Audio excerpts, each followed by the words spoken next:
ইসলামের জন্য। শুধু তাই নয়, এই বাংলাদেশ স্বাধীন বাংলাদেশ, এই বাংলাদেশের স্বাধীনতার যিনি ঘোষক ছিলেন তিনি হলেন শহীদ প্রেসিডেন্ট জিয়াউর রহমান। এতে কোনো সন্দেহ নাই। তিনি চট্টগ্রাম থেকে ঘোষণা দিয়েছিলেন যে শহীদ প্রেসিডেন্ট জিয়াউর রহমান তিনি ঘোষণা দেন এই বাংলাদেশ যে স্বাধীনতা, এই স্বাধীনতার ঘোষণা কিন্তু প্রথম তিনিই দেন।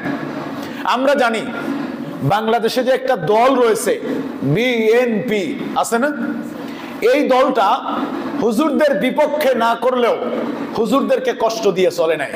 ইতিপূর্বে আমরা যেটা দেখেছি, হয়তো হুজুরদের কষ্ট না দেওয়ার কারণে অনেক হুজুররাই কিন্তু তাদের সাথে ঐক্যতা পোষণ করেছিলেন, কিন্তু অনেক দল দেখেছি যারা হুজুরদেরকে শুধু বিরোধিতাই করে নাই, হুজুরদেরকে পিঁপড়ার মতন পিষেও মেরেছেন। বাংলাদেশে অসংখ্য দল রয়েছে যার মত অনুযায়ী সে দল করবে, কিন্তু কাউকে ইনসাল্ট করে নয়।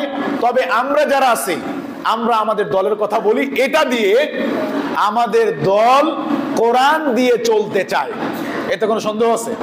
চরমোনাই বলেন তারা কোরআনের শাসন প্রতিষ্ঠা করতে চায়, বলে না? তারপরে হেফাজত ইসলাম বলেন কোরআনের শাসন প্রতিষ্ঠা করতে চায়, চায় না? জামাত ইসলাম বলেন কোরআনের শাসন প্রতিষ্ঠা করতে চায়, চায় না? আচ্ছা, আমরা যারা হুজুররা আছি, আমরা কি দলের বাইরে? আমরাও তো কোনো না কোনো দলের সাথে জড়িত, আমরাও চাই কোরআনের শাসন প্রতিষ্ঠা হোক। এবার প্রশ্ন, আসলে আমরা এখানে যারা আছি, আমরা কি কোরআনের শাসন প্রতিষ্ঠা চাই? এখন যদি বিএনপি বলে কিংবা স্বৈরাচারী দল বলে, ওদেরকে স্বৈরাচারী দলই আমরা বলি, আওয়ামী লীগ বলে আমরা কোরআনের রাজ কায়েম করতে চাই, আমরা বিএনপি যদি কথা বলে কোরআনের রাষ্ট্র চাই, আমরা বিএনপির পক্ষে থাকবো কি থাকবো না? আমাদের সাথে দল নিয়ে কোনো মতামত নাই। আমরা চাই এই জমিনের মধ্যে জমিনটাকে সুষ্ঠু এবং সুন্দর রাখার জন্য আল্লাহর হুকুমত কে বাস্তবায়ন করতে চায়, ঠিক কিনা? সুতরাং কোরআন দিয়ে যারাই দেশ চালাতে চায় আমরাই তাদের পক্ষে আছি। হুজুররা বলি, দাড়িওয়ালা বলি, টুপিওয়ালা বলি, নামাজিওয়ালা বলি, একমাত্র তারা চায় কোরআন আছে যেখানে, আমরা থাকবো সেখানে। আমি চমৎকার একটা আলোচনা বক্তব্য শুনেছিলাম, যাব না আমি সেই দিকে, তবে বলতে চাই এই লোকগুলি বলে যে আমরা কোরআনকে বুকে ধারণ করে চলতে চাই। আরে ভাই, কোরআনকে বুকে ধারণ করে চলা মানে হলো কোরআনের রাজ কায়েম করা, তাহলেই কোরআন কিন্তু বুকে ধারণ করা হয়।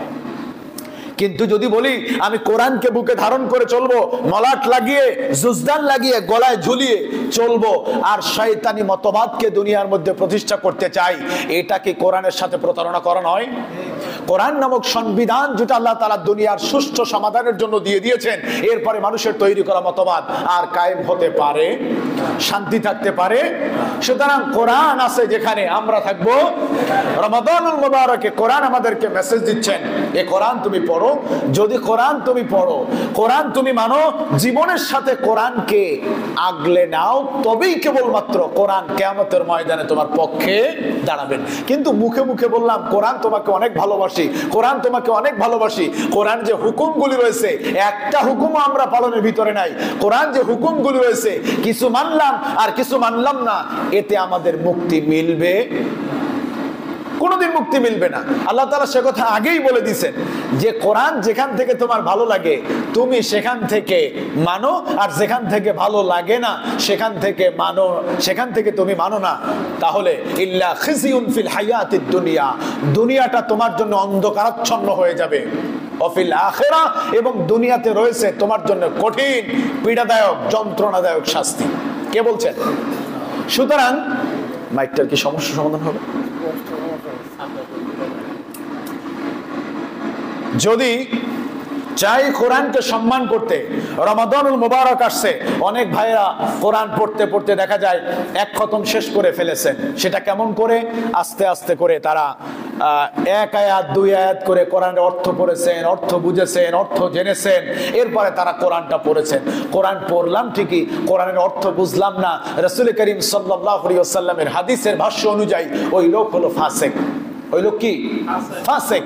ইন্না রাজুলান ফাসিকান ইয়াকরাউল কুরআনা ইয়ালউনা বিহি, ওই ব্যক্তি হলো ফাসিক যেই ব্যক্তি কোরআন তেলাওয়াত করে ঠিকই, তবে কোরআনের অর্থের দিকে কোনো ভ্রুক্ষেপ করে না। কোরআনের অর্থ কি বললো, কোরআন আমাকে কি মেসেজ দিল, এর দিকে যিনি ভ্রুক্ষেপ করলো না, ওই ব্যক্তি হলো ফাসিক। কার কথা?